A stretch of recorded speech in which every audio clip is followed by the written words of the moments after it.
Squad, you know what doesn't get a lot of love on our channel but really deserves it? Yielding isometrics. The isometrics that everybody thinks about when we say isometrics, right? It's not OI, it's actually yielding. So we're gonna cover yielding isometrics in all of its glory, how to incorporate that into your workout routine if you're not doing that already. This is gonna be good stuff, and it's not just about the plank. Let's get into it. Yielding isometrics are a type of strength training where we hold the position under tension for a set amount of time. The key here is that the muscle is actively fighting to maintain that position. So your muscles are under load without any movement. Does that sound familiar to you? Yeah, it's absolutely on fire, meaning it's resisting external forces. But this is different from a static stretch. Our muscles are engaged and working hard to keep it in place. Think of it as holding a squat halfway down or hanging from a pull-up bar with bent arms. Your muscles are firing on all cylinders to prevent movement. There are tons of benefits that come with yielding isometrics, but there's 4 that really stand out. Since we're holding one position for time, it builds our ability to sustain tension over longer periods, so our muscular endurance goes up. Yielding isometrics enhance both concentric and eccentric phases of the lift, since they make muscles stronger at their weakest point, aka the point that we're working on, and that angle spillover of up to 15 degrees in either direction, so we're still getting strength gains there. They're excellent for improving strength and stability around our joints, so our joint stability is going to improve just like with overcoming isometrics.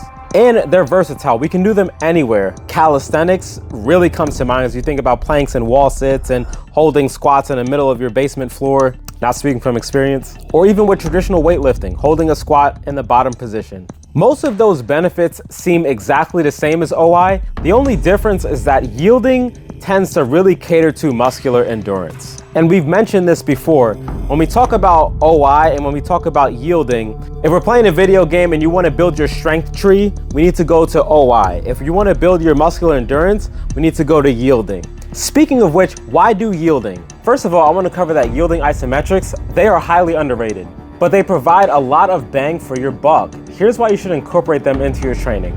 When we're holding a position, our body adapts to that specific range of motion. It's gonna make us stronger in that exact position and slightly beyond. Remember, angle spillover. This is super useful for improving sticking points in your lifts. So you're gonna get strength at specific angles and the angle spillover of up to 15 degrees in either direction. During these holds, we're calling on a larger number of muscle fibers, which can lead to serious strength gains over time, again, depending on the load that we're holding. So you're gonna get a lot of muscle fiber recruitment here. But again, where it shines is since we're holding for extended periods, we're going to develop the ability to withstand fatigue, which transfers into better performance in dynamic movement. So our muscular endurance is going to skyrocket. And lastly, by strengthening muscles and joints in a static position, we're improving overall resilience and reducing the risk of injury. So our injury prevention is going to go up by using isometric exercises. So how do we perform yielding isometrics using just our body weight? Let's focus on calisthenics for a second. Calisthenics is actually a perfect match for this type of training. One of my good friends, Hampton Lou, with the Hybrid Calisthenics channel, covers everything about calisthenics in detail. I highly recommend you check out his channel. Here's a link right here. Definitely go check him out. He also dabbles a little bit in isometrics too, so he's a very wise man, very well-rounded. Let's talk about the wall sit. We've covered this workout in detail in its own video, which you can find here. Just as a quick recap, we hold a squat position with our back against the wall and our thighs parallel to the ground. This is great for the quads and glutes, and we want to aim to hold for 30 seconds to 1 minute. These absolutely saved me when my lower back was in trouble and I was trying to build my legs back up from scratch. Then we have our plank holds, which are a classic core exercise. We want to engage our entire body and hold a plank on our forearms. You want to keep everything tight and make sure that you don't sag your hips. With L-sits, which tend to be really tough, lift yourself on parallel bars or rings with your legs straight out in front of you. It absolutely smokes your core, quads, and your shoulders. And lastly, we have bent arm hangs. You want to grab a pull-up bar and hang with your elbows bent at about 90 degrees. This will light up your biceps, shoulders, and back. I would say start by aiming for 3 to 4 sets of 20 to 40 second holds, depending on your experience level. And if you're just starting, go for shorter holds and build up. Now, how exactly do we perform yielding isometrics with weightlifting? This is my bread and butter.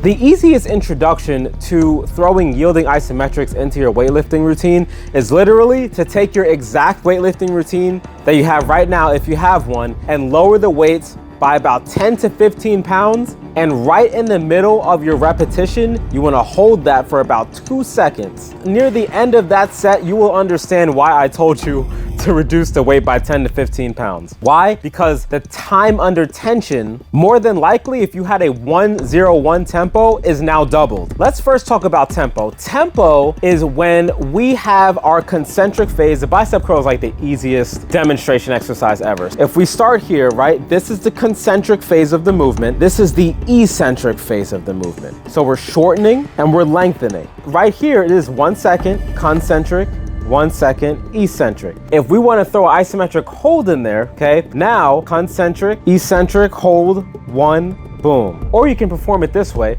concentric, hold, then complete your concentric and come all the way down.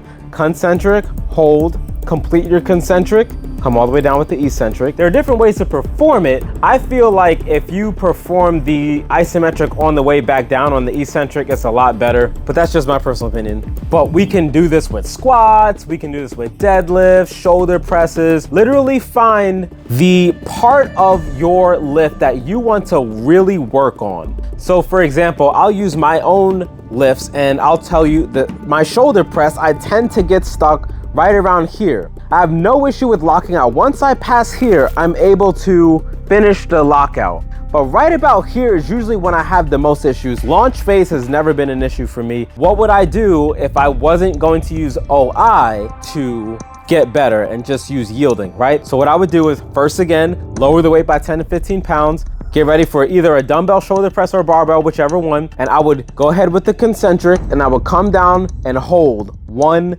2, control, push up, hold. 1, 2, control. What I did was I took a 1-0-1 tempo exercise, 1, 1, 2, 2, and I doubled the time under tension.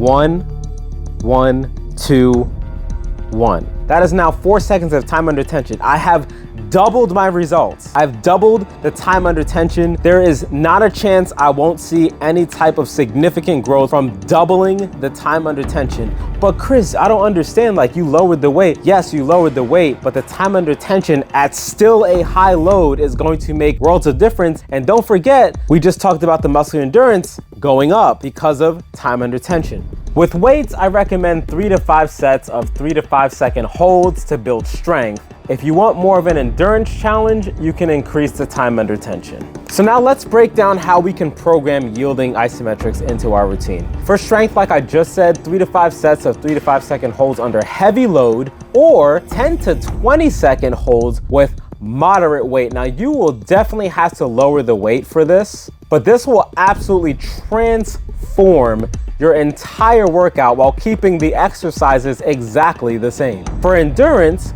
3 to 4 sets of 30 to 60 second holds with body weight or light loads. When we talk about 3 to 5 second holds, let's say my dumbbell shoulder press were 50 pounds of overhead press, right? It's 50 pounds in this hand, 50 pounds in this hand. Ain't no way that's going to be a 3 to 5 second hold at 50 pounds. I would reduce it to 35 pounds. So again, using the example I just used, concentric, 1, 2, 3, down, right? So I went from 1-0-1 to 1-3-1. Now it's 5 seconds total of time under tension. And I just said 3 to 5 seconds. I can go to 5 seconds. So it'll be 7 seconds of total time under tension per repetition. That is brutal. And this is why we want to lower the weight. Now for the endurance holds, this would be for athletes or fitness practitioners that need to have your muscles not die out right away. I'm looking at you runners, cyclists, swimmers. Swimmers, you definitely can't have your muscles die out right away or you're gone. Glub, glub, glub. So you want to make sure that not only is your cardio on point for those exercises, but also your muscular endurance. For training clients, and I'm sure you might have heard this from someone as well in your fitness endeavors, that their cardio's fine, but they just aren't able to continue the physical movement because their muscles are just on fire. But cardio, I mean, like their heart, they can go all day. Their VO2 max is fantastic. It's because their muscular endurance is not high enough yet. So if we use the same example again, this time, instead of 50 pounds, we're talking 20 pounds. 20, maybe 15 pounds, all the way from 50. Again, we're talking 30 to 60-second holds. So what is that gonna look like? Well, it's going to look like this. This is 3 to 4 sets of extending and holding. That's it. That's it. You don't even have to finish the concentric. We're just going here, and trust me, you won't need to continue 30 to 60 seconds. If you're not trembling at the end of it, okay, the weight that you're using is not enough. Once that set is done, you put it down. That is your set. So now this will look like 3 to 4 sets of one rep. So that's a set. So you do that 4 times, 30 to 60 seconds per rep. All right, so we're looking about 2 to 4 minutes total between those 3 to 4 sets, and you should not be able to move the next day. Now, how often do we program something like that? I recommend incorporating yielding isometrics 1 to 2 times per week because they're fairly demanding on your muscles. You want to avoid doing them on back-to-back days, especially if you're working the same muscle groups. You can add yielding isometrics to the end of your regular workout as a finisher, which is one of my favorite things to use them for, or substitute them for your main lifts on light days. For example, instead of doing regular squats, you can do pause squats with a lower weight to improve your strength at the bottom range. We just want to make sure that we're focusing on maintaining tension throughout the entire hold. Don't relax at any point. Make sure you breathe. Don't hold your breath during these holds. It can be tempting for these yielding isometric holds, but you need oxygen to keep your muscles firing. Progress slowly. Start with shorter holds and gradually build up your endurance and strength. By incorporating these yielding isometrics into your routine, you can level up your strength, stability, and endurance in a big way, probably more than you thought. So whether you're a calisthenics guy or a weightlifting guy or gal, or you like both like me, you can incorporate yielding isometrics into your workout in some of the ways that we just mentioned. Now, earlier you may have heard me mention OI, which stands for overcoming isometrics. And I did the whole endurance yielding thing and OI strength thing. If you want to know about the OI strength thing, then I highly recommend you watch this video right here, and we'll see you there.